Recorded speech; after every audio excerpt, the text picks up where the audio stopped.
Good day, good day. I'm here with my amazing friend, Talia. Hi. We've known each other like a year and a half. Almost two. Almost two. It's been a Yeah. while. We met in Zipo. In Zipolite, in Mexico and Yeah. Oaxaca. And now we're in Istanbul. We're in Istanbul, Turkey, yeah. And I wanted to interview my friend Talia because she's so amazing and fantastic. Well, mostly I was wanting to get her perspective because she is also a traveler or a nomad. Talia wasn't so attuned to that word nomad, but she's a traveler. She roams, and sometimes I wonder if people online understand that anyone can do it. You don't just have to be a digital nomad, which is the trend right now, or a nomad like me who offers sessions and I'm doing things online. There's other ways of doing it. So Talia, Yes.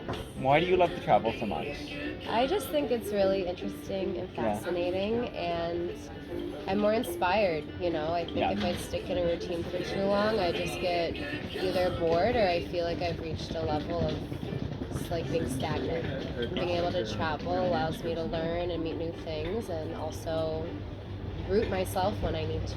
And you've been going at this for like 5 years? Yeah. And you're 5 years, 26? and I'm 26. Yeah. Since I was like 21. Same, that's when I started too. Look at us. Forever. Super. And you're an artist. Yeah. Well, sometimes. You're an artist, but you never are always working. You work, No. what would you say, like Well, a it's third of the time?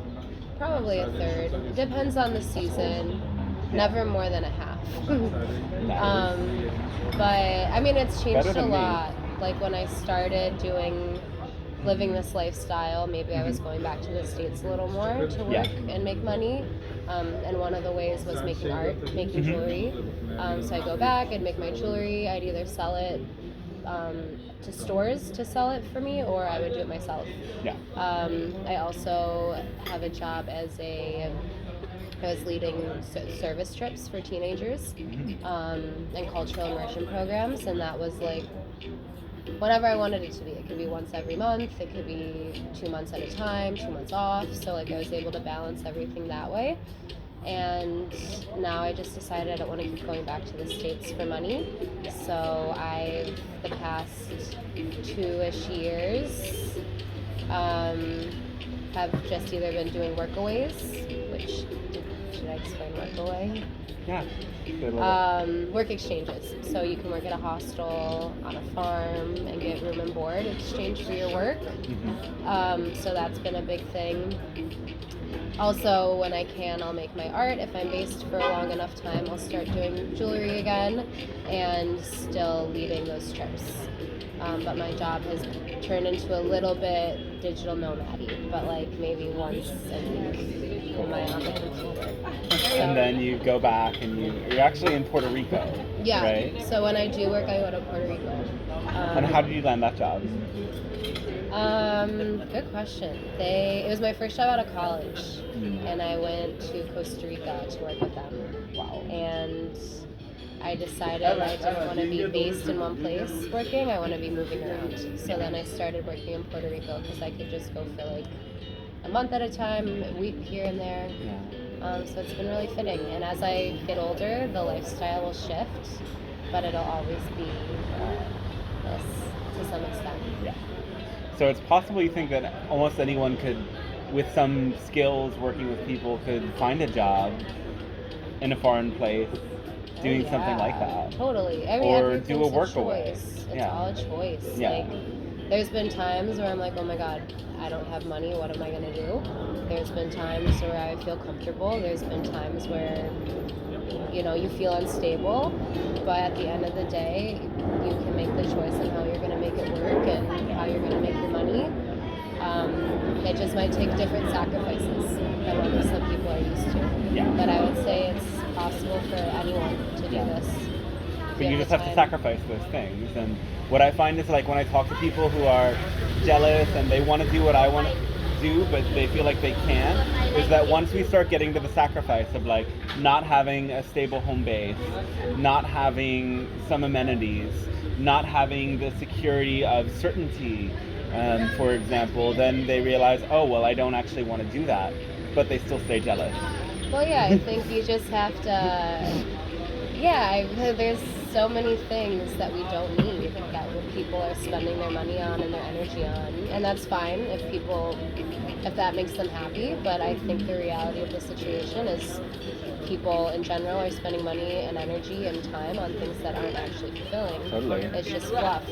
So I think if you can really narrow down what you need to be happy, and then you have more freedom. You can keep moving. Absolutely. So yeah, I think there's so many different ways to do this, live this lifestyle. It's just a matter of attuning to what you want, what you need, how to make it work. Absolutely. And not letting yourself just not do it because you're scared or like don't know how. Because I think those are excuses. I think if you want it enough, you'll find the way, but you have to really get in touch with the part of you that wants it. Like, why do you want it so much? And I know when I started, I was just so stagnant with my life in the States, and like, I could see, maybe I start a yoga, start teaching yoga more, and start a practice, and learn from where I'm at, but I knew it wouldn't be the same from having the experiences that really called to me. And it was really scary at first, but then I just pushed out and do it. And there's a lot of moments where it still becomes scary, but it's always ending up to be worth it. Yeah, and I think people are just always going to be a little scared. Even my friends who live very normal 9-to-5 jobs, stable lives, still have moments of like, what am I doing? Yeah. But I guess sometimes I feel like when I have those moments of what am I doing, it's always like I'm happy with what I'm doing, maybe I just don't know the next step. Like I'm happy with my lifestyle, maybe I just have to figure out the next thing. It's not so much like existential crisis. Totally. You know. When you look back at these 5 years, like, what do you feel?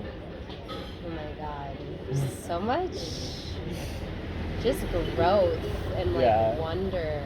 Like I've learned so much, I've seen so much, things that I can't even put into words. But I think right now in my life, looking back on the 5 years, I'm just really grateful that I've been able to like keep up with this lifestyle and make it work as I grow as a human, and my needs change and my wants change, and I'm still able to find the way to make this work.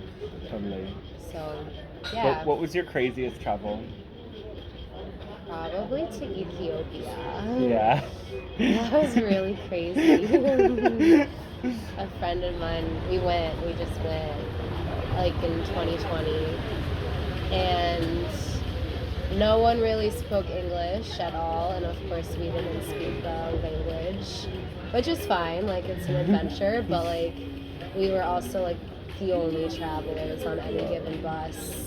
And there would be times where like the military would come on the bus asking for IDs. It was fine. I think it was just routine, but for us we were just like, why are these people with guns asking who we are, and we can't speak the language? And then everyone on the bus would start laughing, and we're like, okay.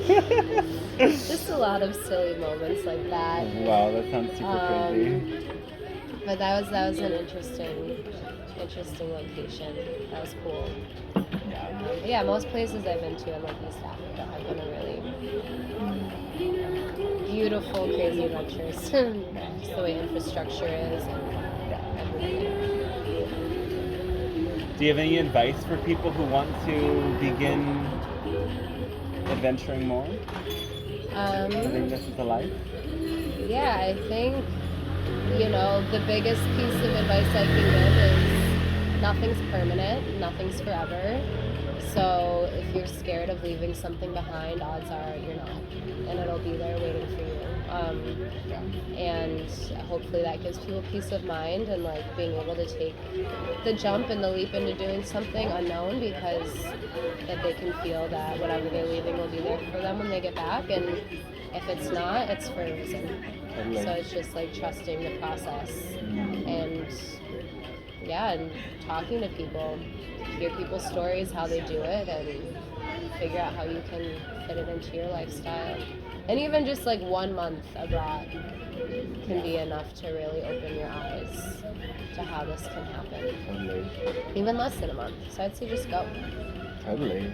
Yeah. Start with a short trip and see what happens and let the journey take you and know that there's always a way. And I mean, when I look back, it's like I got to a really like stuck place last year, and I was like trying to live in the States again and slow down and integrate. And then I look back at my life and I was like, wow, that has been so crazy and so beautiful. And I got to see like how much more open I am to different ideas and how much more of different world perspectives that I understand versus the people that I'm around who can only see things the way that they've experienced it their entire life living in the States. And I just knew I had to leave again. And at this point, I don't really feel like I really am part of any culture, even though I'm very much American. I'm just kind of like that's where I feel almost like the least at home, because I'm used to things where it's so much more.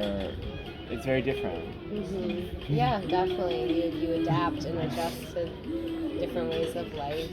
Yeah. And it changes you in a positive way, but also puts a lot of things in perspective. Like going back always means something different from the last time. Totally. Constant shifts in perspective, constant adaptation, and it really, when everything is always moving, it allows you to find more stability within yourself, and you it become forces your you to. Yeah. So, anything else you want to add? I think that's a really beautiful little glimpse for people. Yeah, I think we really covered. I mean, it's like it could go on forever talking about this lifestyle and how it works, and yeah. But I think we covered the basis, and it can be for everyone. I think it just comes down to choice. Yeah. At the end of the day. Yeah, and if you feel like you want it, but it's not happening, then look at your choices. Look at what you have to cut out. There's a lot of expenditures that people have on such a regular basis. I think people get in this idea that they think I spend. Yeah, that's one thing I definitely want to include. Some people ask me this question like, how do you afford it? How do you afford it? And it's like, you have no idea how little money we often spend, and what our budget for the day is. Like, she's sometimes ridiculous, like it's too expensive. But it's like, you can live on $10 a day or less in a lot of these places in terms of food, and then sometimes you manage to find places to stay for free. And sometimes the place to stay is also just $10. That ends up being, a third of the cost of an American lifestyle, for example.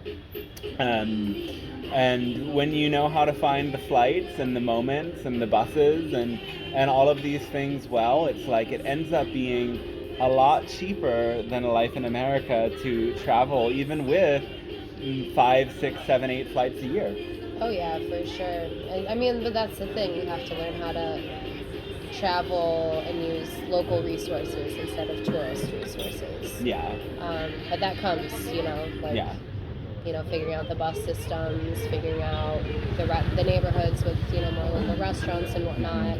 And talking to people wherever you go and getting a sense, like imagining you're in their shoes and seeing things from their perspective and hearing what they have to say allows you to adjust to where you're at, to not just be a tourist and not end up spending all of your money and doing stupid things, and finding out where the real hidden gems are.